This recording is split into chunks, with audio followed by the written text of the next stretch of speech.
আব্দুল মাঝি, ছুচোরো তার দাড়ি, গোঁফ তার কামানো, মাথা তার ন্যাড়া। তাকে চিনি। সে দাদাকে এনে দিত পদ্মা থেকে ইলিশ মাছ আর কচ্ছপের ডিম।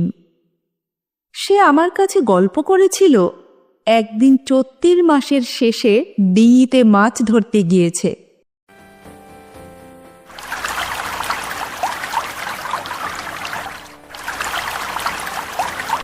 হঠাৎ এলো কালবৈশাখী, ভীষণ তুফান, নৌকা ডোবে ডোবে।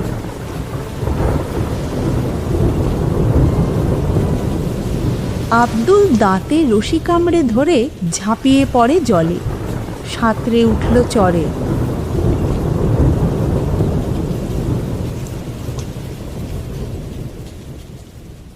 কাছি ধরে টেনে তুলল তার ডিঙি। গল্পটা এত শিগগির শেষ হলো আমার পছন্দ হলো না। নৌকোটা ডুবল না, অমনিই বেঁচে গেল। এ তো গপ্পই নয়। বারবার বলতে লাগলুম, তারপর? সে বললে, তারপর সে এক কাণ্ড। দেখি এক নেকড়ে বাঘ, ইয়া তার গোপ জোড়া। ঝড়ের সময়ে সে উঠেছিল ওপারে গঞ্জের ঘাটের পাকুড় গাছে। দমকা হাওয়া যেমনি লাগলো, গাছ ভেঙে পড়ল পদ্মায়। বাঘ ভায়া ভেসে যায় জলের তোড়ে। খাবি খেতে খেতে উঠল এসে চরে। তাকে দেখেই আমার রশিতে লাগালুম ফাঁস। জানোয়ারটা এত বড় চোখ পাকিয়ে দাঁড়ালো আমার সামনে। সাঁতার কেটে তার জমে উঠেছে খিদে। আমাকে দেখে তার লাল টকটকে জিভ দিয়ে নাল ঝরতে লাগলো। বাইরে ভিতরে অনেক মানুষের সঙ্গে তার চেনাশোনা হয়ে গেছে, কিন্তু আব্দুলকে সে চেনে না। আমি ডাক দিলুম, আও বাচ্চা। সে সামনের দুপা তুলে উঠতেই দিলুম তার গলায় ফাঁস আটকিয়ে। ছাড়াবার জন্যে যতই ছটপট করে ততই ফাঁস এঁটে গিয়ে তার জিভ বেরিয়ে পড়ে। আব্দুল, সে মরে গেল নাকি? মরবে তার বাপের সাধ্যি কি? নদীতে বান এসেছে, বাহাদুরগঞ্জে ফিরতে হবে তো।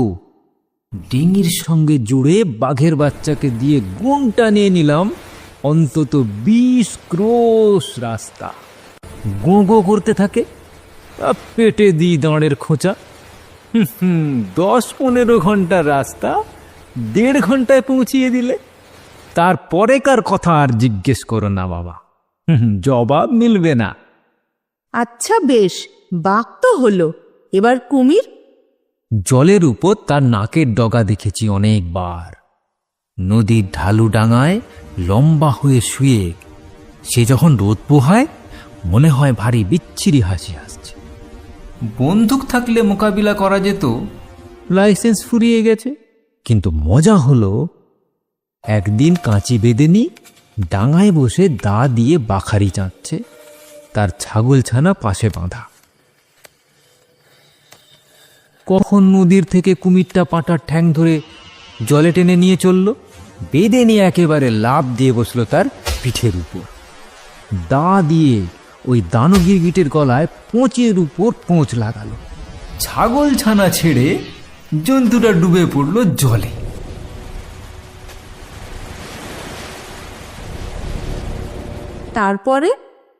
তারপরেকার খবর তলিয়ে গেছে জলের তলায়। তুলে আনতে দেরি হবে।